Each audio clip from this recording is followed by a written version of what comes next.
गोंदिया में गोंड गोवारी जनजाति के 1.5 लाख मतदाताओं ने किया विधानसभा मतदान पर बहिष्कार। किस पार्टी के उम्मीदवार को पहुंचेगा नुकसान, जरा जानते हैं विस्तार से। महाराष्ट्र के गोंदिया जिले से एक बड़ी खबर सामने आ रही है। गोंड गोवारी जनजाति समाज के मतदाताओं ने विधानसभा चुनाव पर बहिष्कार करने का ऐलान कर दिया है। इस ऐलान से राजनीतिक पार्टियों में हड़कंप मच गया है। इस तरह के निर्णय से कौन सी पार्टी के उम्मीदवारों को सबसे अधिक नुकसान पहुंचेगा, जानते हैं इस खबर के माध्यम से। महाराष्ट्र विधानसभा चुनाव की तारीख जैसे जैसे नजदीक आ रही है, वैसे वैसे चुनावी माहौल गरमा रहा है।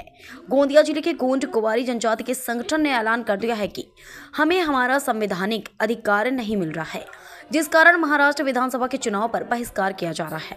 इस तरह का निर्णय आदिवासी गोंड गोवारी जमात संवैधानिक अधिकार संघर्ष कृति समिति द्वारा लिए जाने से राजनीतिक पार्टियों में हड़कंप मच गया है। समिति के पदाधिकारियों ने पत्रकारों को जानकारी देते हुए बताया कि गोंड गोवारी जनजाति आदिवासी श्रेणी में आती है। कुछ वर्षों तक आदिवासियों की श्रेणी में रखा गया था, लेकिन सरकार ने ही आदिवासियों की सूची से इस जनजाति को हटा दिया, जिस कारण गोंड गोवारी जनजाति आदिवासी से अलग हो गई है। हमारा संवैधानिक अधिकार सरकार ने ही छीन लिया है। जब तक हमें हमारा अधिकार प्राप्त नहीं होता, तब तक महाराष्ट्र विधानसभा चुनाव पर बहिष्कार रहेगा। अब बात आती है कि इस निर्णय से सबसे अधिक नुकसान की पार्टी को पहुंचेगा। तो हम यहाँ बता दें कि गोंदिया जिले में गोंड गोवारी जनजाति के लगभग 1.5 लाख वोटर हैं। संगठन का कहना है कि गोंड गोवारी समाज का अधिकांश मतदाता भाजपा के विचारों से जुड़ा हुआ है, तो अनुमान लगा सकते हैं कि सबसे अधिक नुकसान महायुति के उम्मीदवारों को पहुंचेगा। काय सांगणार, तुमचं नाव काय आणि कोणत्या मुद्द्याला घेऊन तुम्ही निवडणुकीवर बहिष्कार केला? माझे नाव सुरेश कुमार लक्ष्मण नेवारे, मुक्काम शहारवानी पोस्ट गवलेवाडा, तालुका गोरेगाव, जिल्हा गोंदिया येथील रहिवासी असून मी सर्वप्रथम गोरेगाव तालुक्याच्या समितीमध्ये कार्याध्यक्ष म्हणून काम केला आणि त्यानंतर माझी निवड महाराष्ट्र गोंड गोवारी आदिवासी हक न्यायिक हक संघर्ष कृती समिती या ठिकाणी माझी सहसंयोजकपदी निवड झालेली आहे आणि त्या समितीच्या सर्व पदाधिकाऱ्यांच्या त्या ठिकाणी 13/10 आमची मीटिंग आमदार निवास या ठिकाणी झाली। त्या ठिकाणी सर्व संघटनेचे पदाधिकारी होते।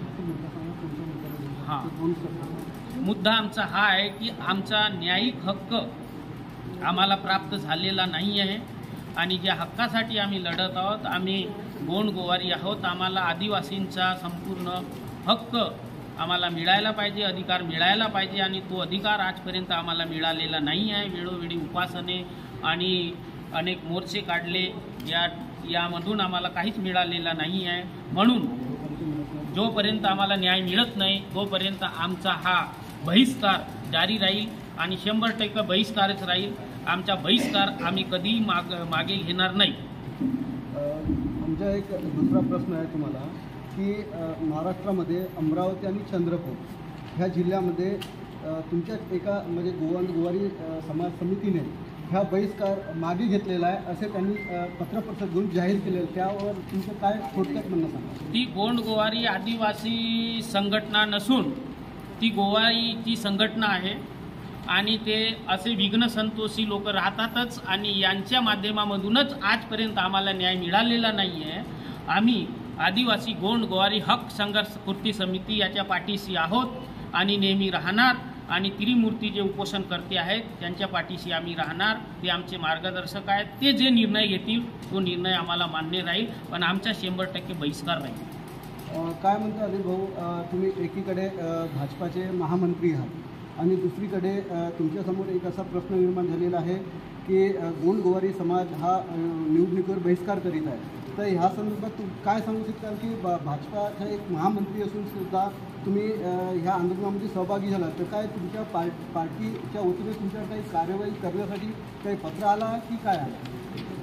नाही, आमच्या जेव्हा नागपूरला मीटिंग झालेली होती बहिष्काराबद्दल, आदिवासी गोंड गोवारी जमात संविधानिक हक्क संघर्ष कृती, त्यांनी आम्हाला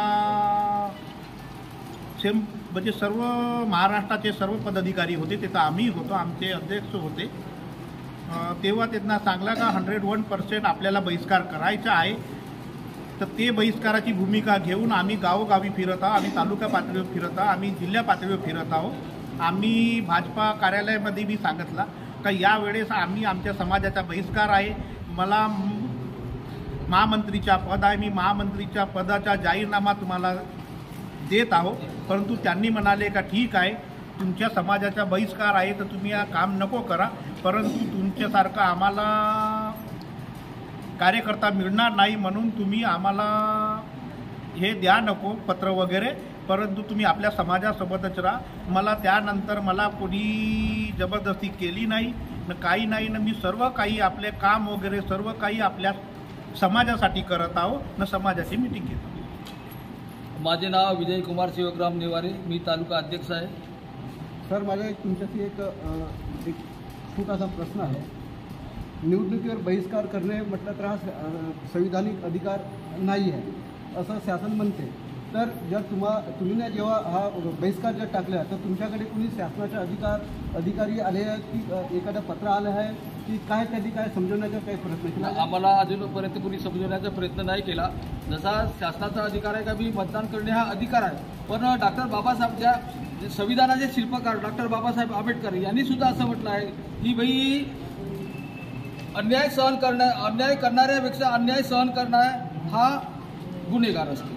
तर भाई जी आमची संविधानिक मागणी आहे आणि त्या संविधानिक मागणीची आमची पूर्तता होत नाही तर तो अधिकार आम्ही तर वाढू शकतो ना, आपण बहिष्कार करू शकतो ना. माझा प्रश्न असा आहे की तुमच्याकडे काही असे अधिकारी आले आहेत का की त्यांनी समजवण्याचा प्रयत्न केला की तुम्ही निवडणुकीवर बहिष्कार नको करा म्हणून? नाही, अजूनपर्यंत नाही आले आमच्याकडे.